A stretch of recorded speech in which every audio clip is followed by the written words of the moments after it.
બનાસકાંઠા સાંસદ જ્ઞાનીબેન ઠાકોરની સમાજને અપીલ। દિયોદરના અસાણા ગામે ધાર્મિક પ્રસંગ દ્વારા જ્ઞાનીબેને ઠાકોર સમાજને અપીલ કરી શિક્ષણમાં ખર્ચાઓ વધુ થાય અને કુરિવાજો બંધ કરવા અપીલ કરી।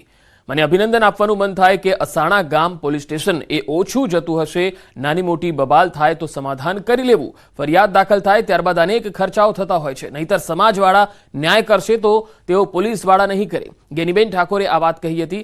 અનેક ગામના લોકો એવા છે કે જે ગામની વસ્તી ઓછી છે પરંતુ એ ગામમાં પોલીસ કેસ વધારે છે, ઝઘડો થાય છે તો પોલીસ સ્ટેશન ન જતા સમાજ કુટુંબને ભેગા મળી અને ન્યાય કરજો। પોલીસ સ્ટેશન જવાથી વકીલ, વચેટિયા અને પોલીસ વચ્ચે નીચોવાઈ જવાય છે।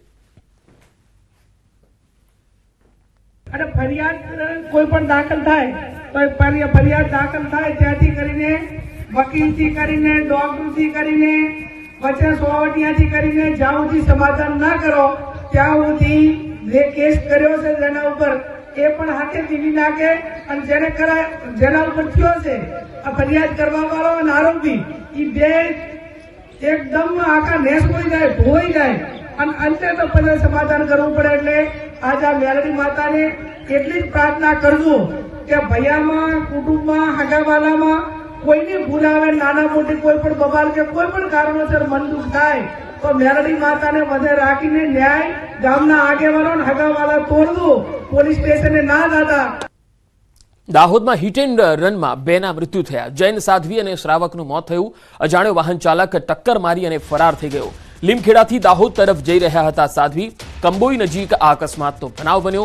જૈન સાધ્વી અને શ્રાવકનું મૃત્યુ થયું છે। અજાણ્યો વાહન ચાલક ટક્કર મારીને ફરાર થઈ ગયો। એક્સિડન્ટ થયેલું, મરણ હાલતમાં હતા બિલકુલ, અને એના પછી સાહેબ લોકો આવેલા હતા, જે પોલીસ ખાતું લીમખેડાના જે જમાદાર છે, પછી એમ્બ્યુલન્સ હતી, પછી અહીંથી એ ઝાયડસમાં દાહોદ લઈ ગયો। વલસાડ જિલ્લામાં આઈટી વિભાગનો સપાટો। જાણીતા બિલ્ડરોના ત્યાં આઈટીના દરોડા, આર્કિટેક્ટ, વકીલોને ત્યાં પણ તપાસ થઈ રહી છે।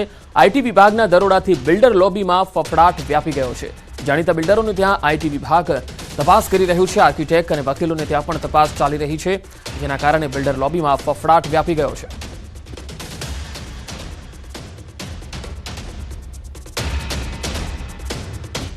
હેલ્મેટ વગર વાહન ચલાવશો તો દંડ થશે। સુરત જિલ્લા પોલીસે હેલ્મેટ પહેર્યા વિના ટુ વ્હીલર ચલાવતા વાહન ચાલકો સામે લાલ આંખ કરી। સુરત જિલ્લા પોલીસે હેલ્મેટ વગરના બાઇક ચાલકો પર કાર્યવાહી કરી। પલસાણાના કડોદરા વિસ્તારમાં 9 વાહન ચાલકોને દંડ ફટકારવામાં આવ્યો। હેલ્મેટ પહેર્યા વગર દ્વિચક્રીય વાહન ચલાવનારને પોલીસે 500 રૂપિયાનો દંડ ફટકાર્યો। સરકારી કર્મચારીઓ સામે પણ પોલીસે તવાઈ બોલાવી।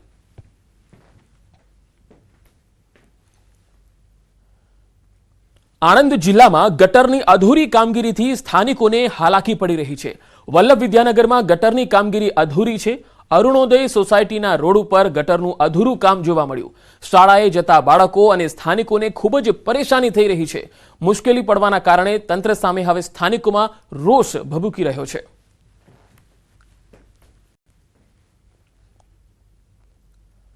પ્રધાનમંત્રી નરેન્દ્ર મોદી 2 દિવસ અમેરિકાના પ્રવાસે છે। વોશિંગ્ટન એરપોર્ટ પર પીએમ મોદીનું ભવ્ય સ્વાગત થયું। પીએમને આવકારવા માટે ભારતીયો એરપોર્ટ પર ઉમટ્યા હતા। રાષ્ટ્રપતિ ડોનાલ્ડ ટ્રમ્પ સાથે આજે તેઓ મુલાકાત કરવાના છે। વેપાર, રક્ષા, ઉર્જા ક્ષેત્રમાં સહયોગ મુદ્દે ચર્ચા થઈ શકે છે। આતંકવાદ અને H-1B વિઝા જેવા મુદ્દાઓ પર પણ ચર્ચા કરવામાં આવી શકે છે। પ્રધાનમંત્રી 2 દિવસ અમેરિકાના પ્રવાસે છે। વોશિંગ્ટન એરપોર્ટ પર પીએમનું ભવ્ય સ્વાગત કરવામાં આવ્યું હતું અને ભારતીયો પણ અહીંયા મોટી સંખ્યામાં પીએમને આવકારવા માટે એરપોર્ટ પર ઉમટ્યા હતા। અમેરિકામાં ટ્રમ્પ સરકાર બન્યા બાદ પીએમ મોદીની આ પહેલી અમેરિકી યાત્રા છે। પીએમ મોદી રાષ્ટ્રપતિ ટ્રમ્પ સાથે મુલાકાત કરવાના છે, જ્યાં બંને દેશોના સંબંધોને વધારે મજબૂત કરવા, વેપાર, રક્ષા અને ઉર્જા ક્ષેત્રમાં વધુ સહયોગ વધારવા પર ચર્ચા કરવામાં આવશે। ગાંધીનગરમાં youth as a bridge for BIMSTEC exchange theme હેઠળ સમિટ યોજાઈ। કેન્દ્રીય મંત્રી મનસુખ માંડવિયાએ સમિટનું ઉદ્ઘાટન કર્યું। મુખ્યમંત્રી ભૂપેન્દ્ર પટેલ પણ આ સમિટમાં ઉપસ્થિત રહ્યા, જેમાં ભારત, બાંગ્લાદેશ, મ્યાનમાર, નેપાળ, શ્રીલંકા, થાઈલેન્ડ અને ભૂતાન જેવા દેશના 70 પ્રતિનિધિઓએ ભાગ લીધો। દેશમાં યુવા નેતાઓને સશક્ત બનાવવા માટે ભારતે બહુક્ષેત્રીય પહેલ યુવા સેતુ પ્રસ્તાવ મૂક્યો અને રક્ષા ખડસે 2047માં વિકસિત રાષ્ટ્ર માટેના ભારતના વિઝન પર સત્રની અધ્યક્ષતા કરી। સાંસદ ડોક્ટર હેમાંગ જોશીએ ભારતીય ડેલિગેશનનું નેતૃત્વ કર્યું. 7 દેશના પ્રતિનિધિઓએ દાંડી કુટીરની મુલાકાત લઈ મહાત્મા ગાંધીના વારસા પર ચિંતન કર્યું. बिम्स्टेक यूथ समिट એ બાંગ્લાદેશ, નેપાળ, ભૂટાન, થાઈલેન્ડ, મ્યાનમાર, શ્રીલંકા અને ભારત આ તમામ દેશોનો એક એવો સમૂહ છે કે જેઓ સાથે મળી અને કઈ રીતે મ્યુચ્યુઅલ કોઓપરેશન, ઇકોનોમિક ડેવલપમેન્ટ અને કલ્ચરલ એક્સચેન્જીસ માટેના સામૂહિક પ્રયાસો કરી શકે. અને મોદીજીનું જે વિઝન, જે વિકસિત ભારત તરફનું વિઝન છે, આ વિઝનને વધારે બળ આપી શકે. નડિયાદના સંતરામ મંદિરમાં સંતરામ મહારાજનો 194મો સમાધિ મહોત્સવ યોજાયો. મોટી સંખ્યામાં શ્રદ્ધાળુઓ મંદિરે પહોંચ્યા અને દર્શન અને સાકર ઝીલવાનો લાભ લીધો. મંદિરમાં સંતોની ઉપસ્થિતિમાં પારંપરિક સાકર વર્ષા યોજાઈ, જેમાં 10 મિનિટ સુધી 500 કિલો કોપરું અને 3000 કિલો સાકરની ઉછામણી કરાઈ. ભક્તોએ જય મહારાજના નાદ સાથે સાકર કોપરાનો પ્રસાદ ઝીલ્યો. મહાસુદ પૂનમે મંદિરમાં બપોરથી જ શ્રદ્ધાળુઓની ભીડ જોવા મળી. ભક્તોની એટલી ભીડ હતી કે મંદિરમાં ઊભા રહેવાની પણ જગ્યા ન હતી. મંદિર પરિસરમાં સ્વયંસેવકોએ ઠેર ઠેર નાના સ્ટેજ બનાવી સાકરની ઉછામણી કરી અને ભક્તોએ આ પ્રસાદી ઝીલી. સંતરામ મંદિરમાં 3 દિવસનો લોકમેળો પણ યોજાયો. હજારો લોકોએ મેળાની મજા માણી.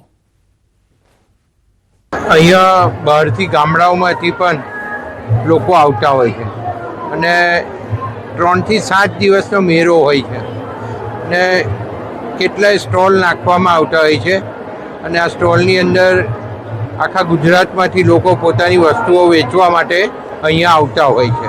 श्री संतराम महाराज वो अवतार है और आज से 194 साल पहले उन्होंने जीवित समाधि ली थी और उसके प्रतीक रूप शक्कर और कोपरा की वर्षा होती है और गुजरात के कई संत महंत आते हैं और कम से कम 1 लाख पब्लिक उस वक्त आती रहती है और साकर और कोपरा का आनंद लेती है. અમદાવાદમાં ભારત અને ઇંગ્લેન્ડ વચ્ચેની વનડે મેચમાં ઓર્ગન ડોનેશન પ્રતિજ્ઞાનો રેકોર્ડ બન્યો. બીસીસીઆઈ, રેડક્રોસ સોસાયટી અને કેડી હોસ્પિટલના સંયુક્ત ઉપક્રમે અંગદાન રજીસ્ટ્રેશન માટેની એક અનોખી પહેલ કરવામાં આવી, જે અંતર્ગત મેચના દિવસે સાંજે 6 વાગ્યા સુધીમાં 20,000થી વધુ લોકો દ્વારા અંગદાન માટેની પ્રતિજ્ઞા લેવામાં આવી. ભારતમાં ક્રિકેટની લોકપ્રિયતાને જોતા international cricket કાઉન્સિલના chairman Jay Shah દ્વારા દર્શકોને અંગદાન પ્રવૃત્તિમાં સાંકળવાનો પ્રયત્ન કરવામાં આવ્યો. એક વ્યક્તિ દ્વારા કરવામાં આવેલ અંગદાનથી 8 વ્યક્તિઓને જીવનદાન આપી શકાય છે. જય શાહે જણાવ્યું કે આ અભિયાન ભારતમાં અંગ પ્રત્યારોપણ માટે રાહ જોઈ રહેલા હજારો દર્દીઓ માટે આશાનું કિરણ બનશે.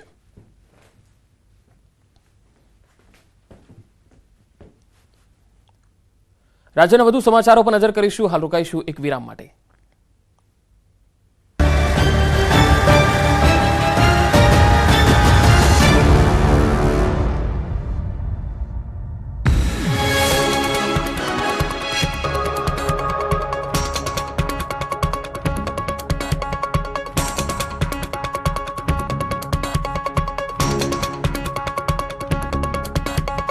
દાદા આ કઈ પાટીદાર સમાજના યુવાનો નશાના રવાડે ચડ્યા હોવાનો દાવો. પાટીદાર સમાજના મહિલા પોલીસ